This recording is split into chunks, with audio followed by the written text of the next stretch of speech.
اسی کے ضمن میں اس کے کچھ جو ہے نا وہ مجرب وظائف جو آپ کو بتا دیتا ہوں کہ یہ جو آیت ہے حسبنا اللہ و نعم الوکیل، اللہ تبارک و تعالیٰ نے اس کے خاص اثرات رکھے ہیں، اور بزرگان دین کا ایک تجربہ رہا ہے اس چیز کے اوپر۔ بلکہ میں آپ کو 2 واقعات اس کی اہمیت کے حوالے سے سنا دیتا ہوں کہ حضرت ابراہیم علیہ السلام کو جب نمرود نے آگ میں ڈالا تھا، جب انہوں نے ان کے جھوٹے خداؤں کو توڑا تھا، بتوں کو توڑا تھا،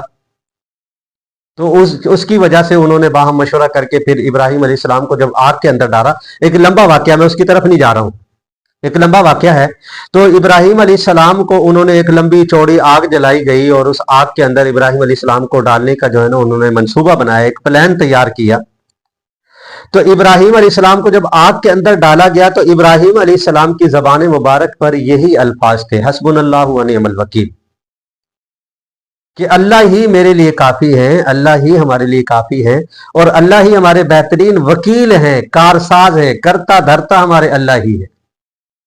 تو اللہ تبارک و تعالیٰ نے اس ایک تیز جلتی ہوئی آگ تھی، ایک شعلے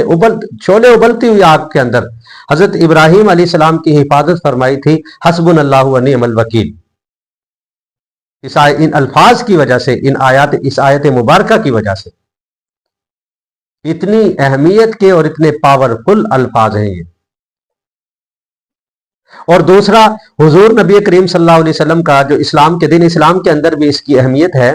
کہ دین اسلام کا جو دوسرا غزوہ ہے جو حضور نبی کریم صلی اللہ علیہ وسلم اور مشرکین مکہ کے مابین جو ہوا تھا، صحابہ کے درمیان اور مشرکین مکہ کے درمیان جو ہوا تھا، وہ ہے غزوہ احد، سن 3 ہجری میں ہوا ہے۔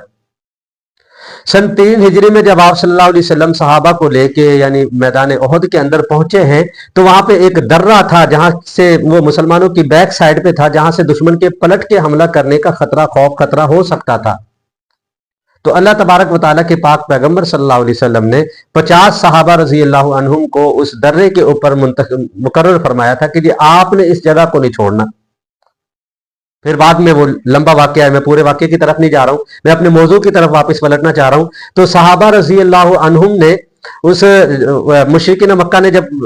یعنی شکست خوردہ ہو کے بھاگتے ہوئے اس درے کو خالی دیکھا، صحابہ کرام وہاں سے ہٹ گئے تھے، تو جب بھاگتے ہوئے خالی دیکھا تو انہوں نے پلٹ کے، حضرت خالد بن ولید اس وقت تک اسلام قبول نہیں کیا تھا، انہوں نے وہاں سے پلٹ کے حملہ کیا تھا، جس کی وجہ سے مسلمانوں کو جو فتح ہو چکی تھی وہ جو ہے نا وہ شکست میں تبدیل ہوئی ہے۔ 70 صحابہ رضی اللہ عنہ، بڑے بڑے صحابہ ہیں جو شہید ہو چکے ہیں اس کے اندر۔ تو اس وقت یعنی اتنی پریشانی کے عالم میں جو شکست کی سی ایک حالت گویا بن گئی تھی، اس حالت کے اندر حضرات صحابہ رضی اللہ عنہم کی زبان مبارک کے اوپر، حضور صلی اللہ علیہ وسلم کی ذات مبارکہ کے جو ہے نا زبان مبارک کے اوپر یہی الفاظ جاری تھے، حسبنا اللہ و نعم الوکیل۔ تو اللہ تبارک و تعالیٰ نے اس حالت کے اندر بھی ان کی حفاظت فرمائی۔ ورنہ آپ دیکھ سکتے، سوچ سکتے اس بات کو کہ جب مسلمانوں کو گویا شکست ہو چکی ہے تو مشرکین مکہ نے مدینہ کے اوپر حملہ کیوں نہیں کیا، مدینہ کے اوپر قبضہ کیوں نہیں کیا؟ صحابہ تو سارے کے سارے میدان احد میں موجود ہیں، مدینہ تو خالی ہے، اور جب ان کو گویا فتح بھی ہو چکی ہے، اس کے باوجود انہوں نے مدینہ کے اوپر حملہ نہیں کیا، مدینہ کے اوپر قبضہ نہیں کیا۔ وجہ کیا تھی کہ حضرات صحابہ رضی اللہ عنہم کی زبان مبارک کے اوپر یہ الفاظ تھے، جس کی وجہ سے اللہ تبارک و تعالیٰ نے ان کی حفاظت فرمائی ہے اور مدینہ کی حفاظت فرمائی ہے۔ تو یہ اتنے پاورفل الفاظ ہیں کہ آپ کسی بھی پریشانی کے اندر، کسی بھی مصیبت کے اندر، کسی بھی آپ تکلیف کے اندر، کوئی حالات سازگار نہیں ہے آپ کے اوپر، جو ہے نا وہ مشکل حالات ہیں، یا کسی کا خوف خطرہ ہے، آپ کو ڈر ہے کسی چیز کا، کسی شخص کا، تو آپ ان حالات میں اس آیت مبارکہ کی تلاوت کریں۔ پھر بزرگان دین نے تو جو ہے نا وہ مخصوص تعداد بھی مقرر کی ہوئی ہے، نو ڈاؤٹ ان کا جو ہے نا تجربہ ہے اور اس سے یقیناً فائدہ ہے۔ اس سے کچھ فرماتے ہیں، کتابوں کے اندر لکھا ہوا، کچھ فرماتے ہیں کہ 500 مرتبہ اس کو ایک دن میں پڑھے،